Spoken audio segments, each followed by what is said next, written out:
ನಮಸ್ಕಾರ ಸ್ನೇಹಿತರೆ. ಇವತ್ತು ನಾವು ಗಂಡುಗಲಿ ಕುಮಾರರಾಮನ ರಾಜಧಾನಿ ಆಗಿರ್ತಕ್ಕಂಥ ಗಂಡುಗಲಿ ಕುಮಾರರಾಮ ಕಟ್ಟಿರ್ತಕ್ಕಂಥ ಕುಮ್ಮಟದುರ್ಗದಲ್ಲಿ ನಾವಿದ್ದೀವಿ. ಇವತ್ತಿಗೆ ಕರ್ನಾಟಕದಲ್ಲಿ ಗಂಡುಗಲಿ ಕುಮಾರರಾಮನ ಒಂದು 25 ದೇವಸ್ಥಾನಗಳು ಇದ್ದಾವೆ. ಅಲ್ಲಿ ಇವತ್ತಿಗೂ ಕೂಡ ಪೂಜೆಗಳು ನಡೀತಾ ಇದ್ದಾವೆ ಮತ್ತು ಜಾತ್ರೆ ಉತ್ಸವಗಳನ್ನು ಕೂಡ ಮಾಡ್ಕೊಂಡು ಬರ್ತಾ ಇದ್ದಾರೆ. ಇವತ್ತಿನ ದಿನ ಇಲ್ಲಿ ಕುಮ್ಮಟದುರ್ಗದಲ್ಲಿರ್ತಕ್ಕಂಥ ಗಂಡುಗಲಿ ಕುಮಾರರಾಮನ ಒಂದು ದೇವಸ್ಥಾನ, ಶ್ರೀಕೃಷ್ಣ ದೇವರಾಯ ಕಟ್ಟಿಸಿರ್ತಕ್ಕಂಥ ದೇವಸ್ಥಾನದಲ್ಲಿ ಇವತ್ತು ಕುಮಾರರಾಮನ ಒಂದು ಜಾತ್ರೆ ಇವತ್ತಿರುತ್ತೆ. ಆದ ಕಾರಣ ಇವತ್ತು ನಾವು ಇಲ್ಲಿ ಕುಮ್ಮಟದುರ್ಗದಲ್ಲೇ ಇದ್ದೀವಿ. ಸಹಸ್ರಾರು ಸಂಖ್ಯೆಯಲ್ಲಿ ಇವತ್ತು ಕುಮಾರರಾಮನ ಭಕ್ತರು ಮತ್ತು ಅಭಿಮಾನಿಗಳು ಈ ಒಂದು ಜಾತ್ರೆಯನ್ನು ನೋಡುವುದಕ್ಕಾಗಿ ದೂರದ ಊರಿನಿಂದ ಬಂದಿದ್ದಾರೆ. ಇವತ್ತು ನಾವು ಕುಮಾರರಾಮನ ಬಗ್ಗೆ ಹೇಳ್ಬೇಕಂದ್ರೆ, ಕುಮಾರರಾಮನ ಬಗ್ಗೆ ಹೇಳಿದ್ರೆ ಒಂದು ಸಮಯನೇ ಬೇಕಾಗಲ್ಲ, ಸಮಯನೇ ಸಾಕಾಗಲ್ಲ, ಅಷ್ಟು ಇನ್ನು ಸಮಯನೇ ಕಡಿಮೆ ಆಗುತ್ತೆ. ಅಂಥ ಒಬ್ಬ ರಾಜ ಕುಮಾರರಾಮ ಬಗ್ಗೆ ಹೇಳ್ತಾ ಹೋದ್ನಪ್ಪ ಅಂದರೆ ಅಷ್ಟೊಂದು ಸಮಯ ಕೂಡ ಅಷ್ಟು ಕಡಿಮೆನೇ ನಮಗೆ ಅನಿಸುತ್ತೆ. ಅಂಥದ್ರಲ್ಲಿ ಭಾರತದ ಒಂದು ಚರಿತ್ರೆಯಲ್ಲೇ ಗಂಡುಗಲಿ ಕುಮಾರರಾಮನಂಥ ರಾಜ ಯಾವತ್ತೂ ಹುಟ್ಟಿಲ್ಲ. ಯಾಕಂದರೆ ರಾಜನೇ ಒಂದು ಪ್ರತ್ಯಕ್ಷ ದೈವ ಅಂತಂದು ಆವತ್ತಿನ ದಿನಗಳಲ್ಲಿ ಒಂದು ಪ್ರಜೆಗಳು ನಂಬಿದ್ರು. ಆದರೆ ರಾಜ ಒಂದು ಪ್ರತ್ಯಕ್ಷ ದೈವ ಅಲ್ಲ, ದೇವರಾಗಿ ನಿರ್ಮಾಣವಾದಂಥ ಒಬ್ಬ ರಾಜ ಅಂದರೆ ಅದು ಗಂಡುಗಲಿ ಕುಮಾರರಾಮ ಮಾತ್ರ.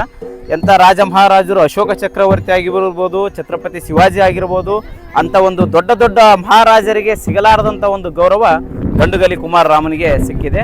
ತನ್ನ 28 ವರ್ಷಗಳ ಕಾಲದ ಜೀವಿತ ಅವಧಿಯಲ್ಲಿ ಈ ಗಂಡುಗಲಿ ಕುಮಾರರಾಮನ ಸಾಧನೆ ಒಂದು ಅಭೂತಪೂರ್ವವಾದಂಥ ಒಂದು ಸಾಧನೆ.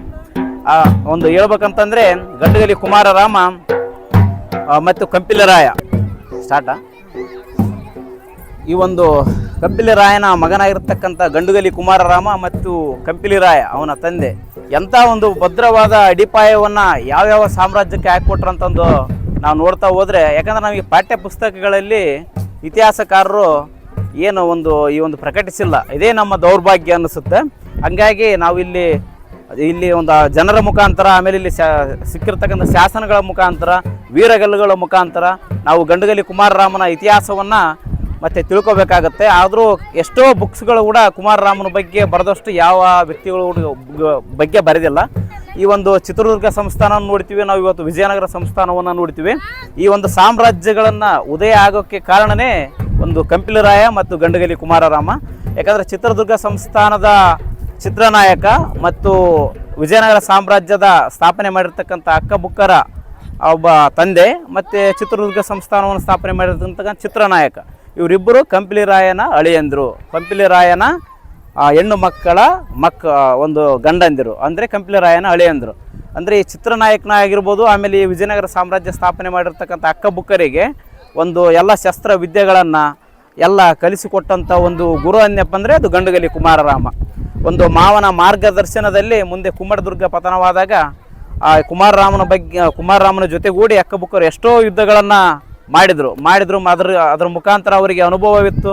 ಮತ್ತು ಕುಮ್ಮಟದುರ್ಗದ ಭಂಡಾರ ಈ ಒಂದು ಸಂಪತ್ತನ್ನು, ಭಂಡಾರದ ಒಂದು ಜವಾಬ್ದಾರಿಯನ್ನು ಕೂಡ ಅಕ್ಕಬುಕ್ಕರಿಗೆ ಗಂಡುಗಲಿ ಕುಮಾರರಾಮ ಒಪ್ಪಿಸಿರ್ತಾರೆ. ಆ ಒಂದು ಭಂಡಾರವನ್ನು ಇಟ್ಕೊಂಡು ಮುಂದೆ ಕುಮ್ಮಟದುರ್ಗ ಅವನತಿಯಾದಾಗ ಮುಂದೆ ವಿಜಯನಗರ ಸಾಮ್ರಾಜ್ಯವನ್ನು ಸ್ಥಾಪನೆ ಮಾಡ್ತಾರೆ. ವಿಜಯನಗರ ಸ್ಥಾಪನೆ ಮಾಡಿದ್ದೇ ಅಕ್ಕಬುಕ್ಕರು. ಈ ಅಕ್ಕಬುಕ್ಕರು ಗಂಡುಗಲಿ ಕುಮಾರರಾಮನ ಅಳಿಯಂದಿರು, ಅಕ್ಕನ ಮಕ್ಕಳು. ಮತ್ತು ಮುಂದೆ ಇವರ ಒಂದು ಜೊತೆಯಲ್ಲೇ ಬೆಳೆದಿರ್ತಕ್ಕಂಥ ಚಿತ್ರನಾಯಕ ಅವರು ಕೂಡ ಕುಮ್ಮಟದುರ್ಗ ಪತನವಾದಾಗ ಚಿತ್ರದುರ್ಗಕ್ಕೆ ಹೋಗಿ ಮತ್ತು ಅಲ್ಲಿ ತಮ್ಮ ಒಂದು ಸಾಮ್ರಾಜ್ಯವನ್ನು ಸ್ಥಾಪನೆ ಮಾಡ್ತಾರೆ. ಅದೇ ಮುಂದೆ ಚಿತ್ರದುರ್ಗದ ನಾಯಕರು ಅಂತ ಆಗುತ್ತೆ.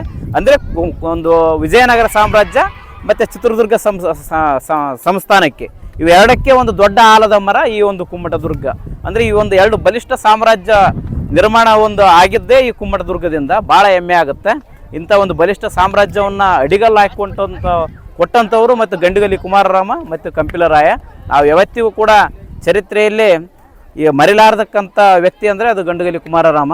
ಆತನ ಶೌರ್ಯ, ಸಾಹಸ ಮತ್ತು ಕ್ಷಾತ್ರ ಧರ್ಮವನ್ನು ನಾವು ಇವತ್ತಿಗೂ ಕೂಡ ಒಂದು ಪ್ರೇರಣೆಯಾಗಿ ತಗೋಬೇಕು. ಇವತ್ತಿನ ಒಂದು ಯುವ ಜನತೆಯು ಕೂಡ ಗಂಡುಗಲಿ ಕುಮಾರರಾಮ ಎಷ್ಟೋ ಒಂದು ಆಗಿರ್ತಾನೆ. ಅವನ ಒಂದು ಚರಿತ್ರೆಯನ್ನು ನಾವು ತಗೊಂಡು ನಮ್ಮ ಜೀವನದಲ್ಲಿ ಅಳವಡಿಸಿಕೊಂಡ್ರೆ ನಮ್ಮ ಒಂದು ಜೀವನ ಕೂಡ ಸಾರ್ಥಕತೆ ಆಗುತ್ತೆ. ನಾವು ಕೂಡ ಕುಮಾರರಾಮನಿಗೆ ಒಂದು ಆಗಬೇಕಲ್ಲ ಅನ್ನುವಂಥ ಒಂದು ಭಾವನೆಯನ್ನು ಇಟ್ಕೊಂಡ್ರೆ ಭಾರತದ ಒಂದು ಅತ್ಯುನ್ನತ ಪ್ರಜೆ ಆಗೋಕ್ಕೆ ಸಾಧ್ಯ ಆಗುತ್ತಂತ ಹೇಳಿ ಈ ಒಂದು ಗಂಡುಗಲಿ ಕುಮಾರರಾಮನ ಜಾತ್ರೆಯನ್ನು ಇವತ್ತೇನು ಎಲ್ಲ ಜನ ಸೇರಿದ್ದಾರೆ.